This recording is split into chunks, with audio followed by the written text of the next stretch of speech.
జీవితంలో క్రమశిక్షణతో ఉంటే ఏదైనా సాధించొచ్చు అనే మాటల్ని ఒక అమ్మాయి నిజం చేస్తోంది. అందరికీ ఇన్స్పిరేషన్ గా నిలుస్తోంది.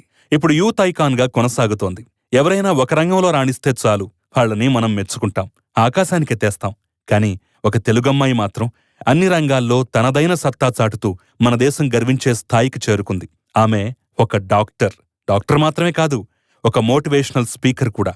మోటివేషనల్ స్పీకర్ మాత్రమే కాదు, Miss Earth winner, yoga practitioner, ఒక singer, Bharatanatyam dancer, social activist, philanthropist, youth icon. ఇవన్నీ చెప్పటం బదులు సింపుల్ గా ఆల్ రౌండర్ అంటే సరిపోతుందేమో. బ్యూటీ విత్ బ్రెయిన్ అని ఈమెను చూసే అన్నారేమో. ఆమె మరెవరో కాదండి, చక్కటి అందం, అందానికి మించిన తెలివి, రెండూ కలగలిసిన 16 అణాల అచ్చ తెలుగు అమ్మాయి డాక్టర్ తేజస్విని మనోజ్ఞ. తేజస్విని మోటివేషనల్ స్పీచెస్ మనం వినే ఉంటాం. ఆమె భరతనాట్య ప్రదర్శనలు చూసే ఉంటాం. ఆమె అందుకున్న అవార్డ్స్ గురించి